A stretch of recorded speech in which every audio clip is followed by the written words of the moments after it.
자살하면 정말 천국 못 가고 지옥 가게 되나요? 자살은 교회 역사 가운데 가장 혐오스러운 죄 가운데 하나로 취급되어 왔습니다.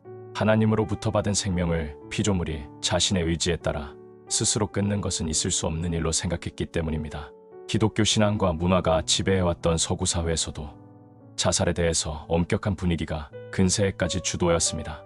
한국 사회도 크게 다르지 않습니다. 최근 들어 자살자 수와 자살률이 급격히 늘면서 자살 문제는 이미 심각한 사회 문제가 되었습니다. 특별히 신자들의 자살도 늘어나면서 목회자들이 이전과는 달리 당황하는 일들이 많아지고 있습니다. 때론 중직자의 가정에서도 이런 일이 발생하기 때문입니다. 자살은 본인뿐만 아니라 남아있는 가족들과 교회에도 큰 고통을 안기게 됩니다. 사랑하는 이를 잃은 상실감으로 힘들어하는 가족들은 주위의 곱지 않은 시선과 자살한 자는 지옥 간다라는 통설로 말미암아 더욱 고통을 받게 되기도 합니다. 그렇다면 자살한 이들은 구원받지 못한다는 성경적 근거가 되는 말씀이 무엇일까요? 또 그 통설은 과연 어디서 기원한 것일까요? 사실 성경에는 자살하면 지옥 간다는 율법이나 규범 또는 명확한 지침이 구체적으로 언급되어 있지는 않습니다. 그럼에도 이 통설은 오랫동안 교회를 지배해왔습니다.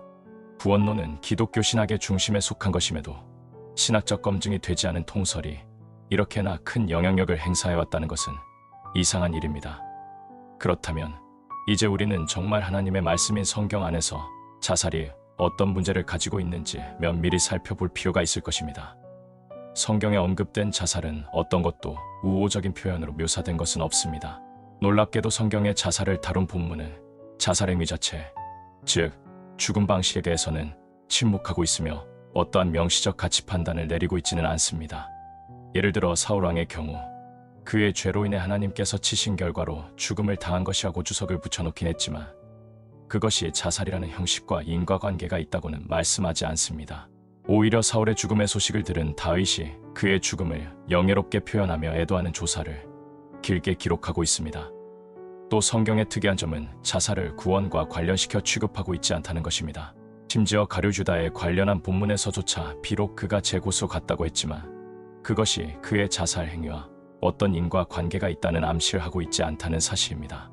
그렇다면 지금 교회와 신자들 안에 퍼져 있는 자살자는 구원받지 못하고 지옥 간다는 생각은 어디에서 유래된 것일까요? 우리는 교회 역사 속에서 그 영향력을 찾을 수 있습니다. 예수의 탄생 전후 약 400년 동안 고대 헬라와 로마인들에게 큰 영향을 미쳤고 다양한 형태로 번성했던 스토아 사상은 자살에 대해 매우 유연하고 관용적인 입장을 가졌습니다. 스토아 사상은 순환론적 우주관, 즉 우주는 생성과 소멸이 끝없이 반복되는 곳이라고 보았습니다. 그렇기 때문에 생명은 자연의 질서에 따라 살다가 자연스럽게 사라지는 것이기에 생명에 대해 그렇게 집착할 필요도 없고 죽음에 대해서도 마찬가지라고 보았습니다.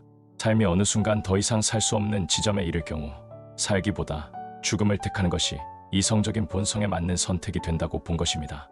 그 예로 적의 포로로 잡힌 장군이 수모를 당하지 않기 위해서나 조국에 대한 충성으로 비밀을 누설하지 않기 위해서 목숨을 끊는 것은 영웅적인 자살로 칭송하였습니다. 또는 사랑하는 이를 잃은 상실감, 참을 수 없는 무료함, 그리고 극심한 질병 때문에 목숨을 끊는 비영웅적 자살은 모두 더 이상 자연에 따른 삶이 불가능한 상태에서 취할 수 있는 선택으로 보는 것입니다. 이와 같은 문화와 사상이 지배적인 시대에 태동한 교회는 유대교 전통과 성경의 가르침에 따라 자살을 강하게 정죄했고 모마스토아 사상을 신학적으로 비판하면서 자살에 대한 교회의 신학을 세워나갔습니다. 초대 교부 어거스틴은 자살을 심각한 도덕적, 신학적 주제로 삼아 취급하고 이를 정죄한 최초의 신학자였습니다.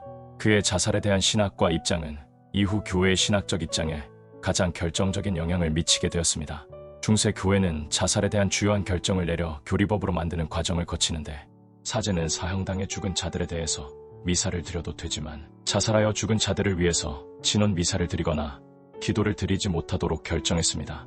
자살한 자는 엄청난 죄로 처형당한 자들보다 더 악한 자로 취급된 것입니다. 더 나아가 공회에는 교회 미사 때 자살한 자들을 위한 추념사와 같은 순서를 금지하고 성시교독과 성가를 부르는 장례가 허락될 수 없다고 결정했습니다.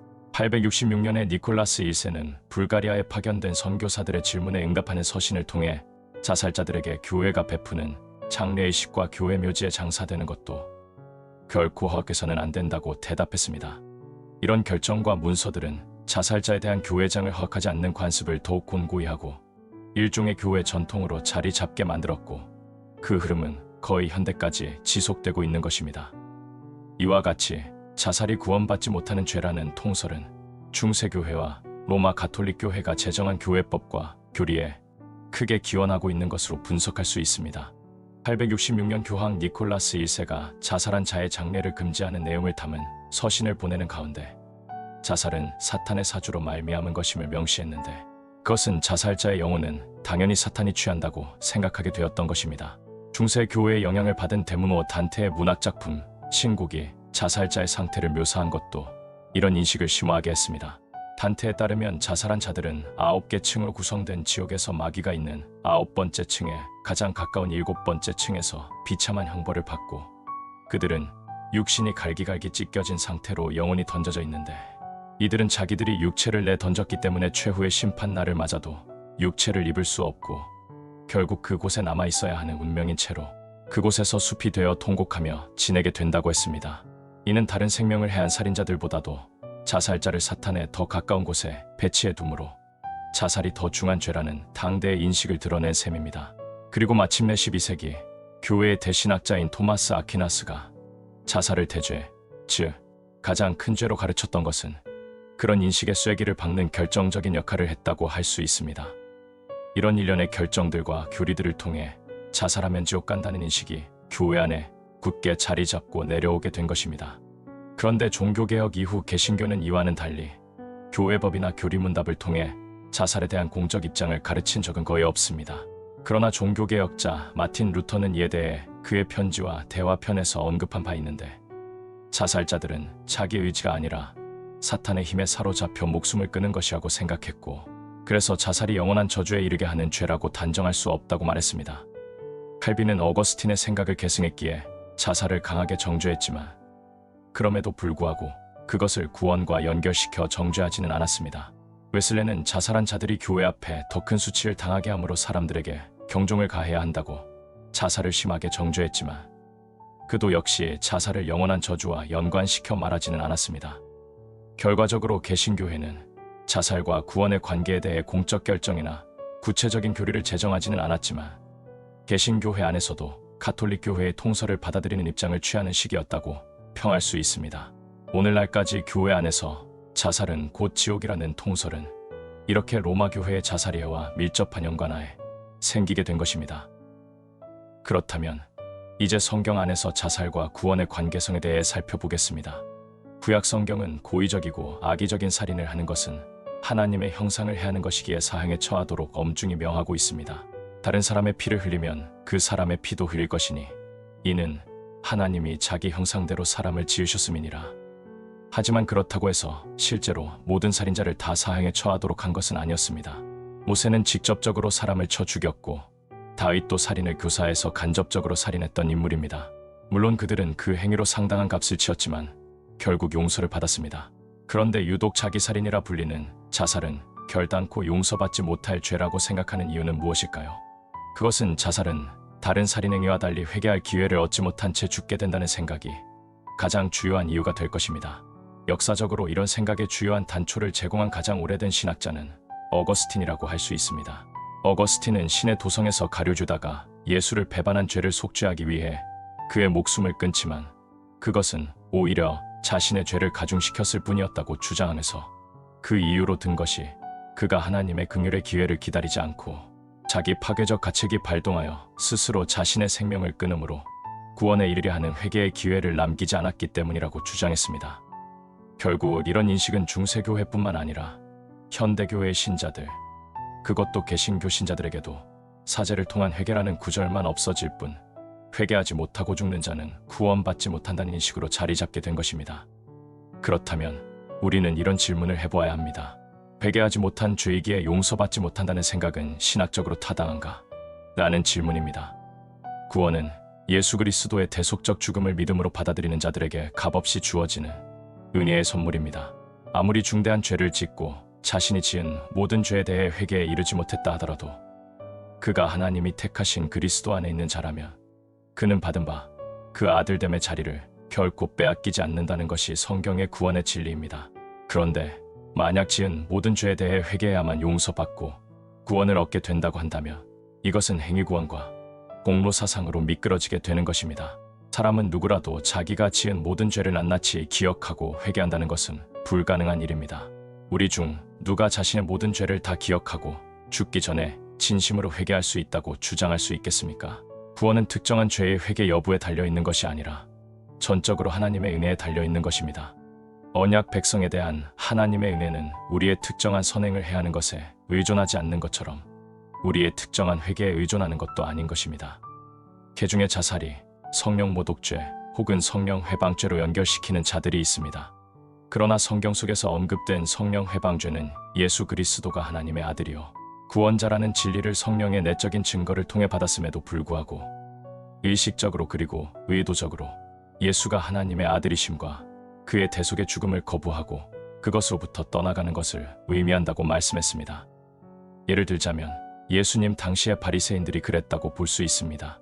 그들은 예수가 행하시는 일들과 능력이 귀신의 왕 바알세불, 즉 사탄을 힘입어서 한 것으로 간주하였습니다. 성경은 그들이 범한 죄가 바로 성령 회방죄에 해당된다고 말씀하고 있습니다. 바리새인들은 귀신들이 쫓겨나는 일과 같이 너무나도 명백하게 하나님의 나라와 성령의 권능이 예수님을 통해 나타나고 계시되는 현장을 목도하면서도 예수의 메시아 사역을 오히려 사탄의 대리자의 사역으로 돌리는 것은 의도적으로 그리스도의 구원 사역을 거부하는, 즉 성령 회방죄의 증거였던 것입니다. 그런데 어떻게 자살을 가리켜 성령에 대항하는 죄라고 연관시킬 수가 있겠습니까? 삶의 어느 순간의 약함 때문에, 앞을 볼 수 없는 절망의 구름 때문에 스스로의 목숨을 끊는 것을 성령을 회방한 죄로 간주할 수 있겠습니까? 그렇게 말할 수 있는 그 어떤 신학적 근거를 찾을 수 없습니다. 살펴본 바와 같이 이 성령 회방죄의 핵심 성격은 성령의 내적 조명을 받아 알고 있음에도 계속적으로 일관되게 예수 그리스도의 복음을 의지적으로 대항하고 거부하는 것입니다. 이 틀에서 조명해 볼 때 자살은 성령 회방죄의 특징과는 거리가 멀다고 할 수 있습니다. 생의 마지막 순간에 스스로의 목숨을 끊는 그 행동을 지속적이고 일관되게 하나님의 복음 사역을 의도적으로 방해하고 거부한 죄로 연결한다는 것은 꽤나 무리가 있기 때문입니다. 우리 주변에서 일어나고 있는 자살의 원인은 일반적으로 극심한 생활고 참을 수 없는 육체의 고통, 정신적 우울감, 이성을 잃어버릴 정도의 다툼 등의 문제 때문이지 성령을 회방하려는 목적의 자살은 거의 발생되지 않습니다. 이제 이상을 종합하여 우리는 자살과 구원에 관하여 결론을 지을 시점에 이르렀다고 봅니다. 전통적으로 개혁교회가 고백하는 교리 중에 진실로 구원을 얻은 성도는 결코 구원을 잃어버리지 않는다는 성도의 견인교리를 믿습니다. 이 교리는 개혁주의 신학이 자살 문제를 보는 가장 중요한 신학적 안경이 될 수 있습니다. 웨스트민스터 신앙고백서 17장에 수록되어 있는 이 교리는 참된 신자는 전적으로 종국적으로 은혜로부터 떨어져 나갈 수 없고 그들은 확실히 끝까지 견디게 되고 이 확실성은 인간이 아니라 하나님으로부터 나오는 것임을 가르칩니다. 이 내용은 하나님이 구원하기로 작정한 사람은 결코 구원에서 탈락될 수 없고 구원을 받는다는 것입니다. 이 교리를 통해 자살자를 들여다볼 때 자살이라는 그 행위 자체는 구원의 결정적인 변수가 될 수 없음을 알게 됩니다. 구원의 핵심은 택자에 대한 하나님의 구원 작정에 있기 때문입니다. 성도의 견인은 인간이 아니라 전적으로 그 주체자가 하나님이시고 하나님의 선택과 작정에서 말미암음을 사도 바울도 분명히 선언하고 있습니다. 내가 확신하노니 사망이나 생명이나 천사들이나 권세자들이나 현재 일이나 장래 일이나 능력이나 높음이나 깊음이나 다른 어떤 피조물이라도 우리를 우리 주 그리스도 예수 안에 있는 하나님의 사랑에서 끊을 수 없으리라.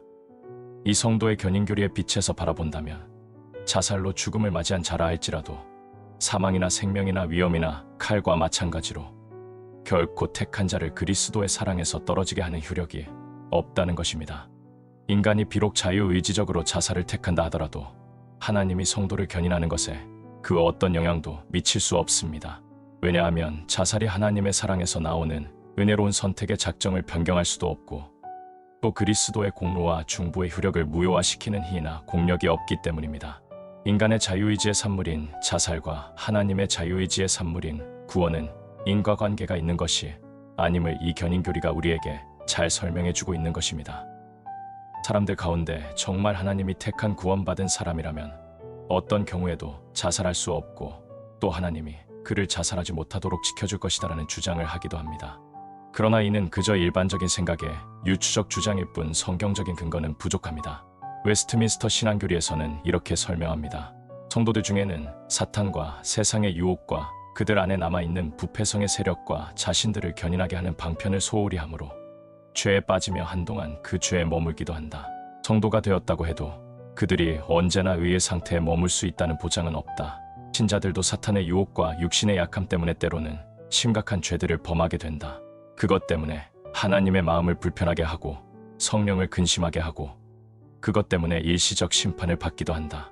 이것은 마치 구약의 언약의 백성도 하나님의 율법을 깨뜨리고 그것으로 인해 하나님과의 관계가 손상되는 것과 마찬가지이다.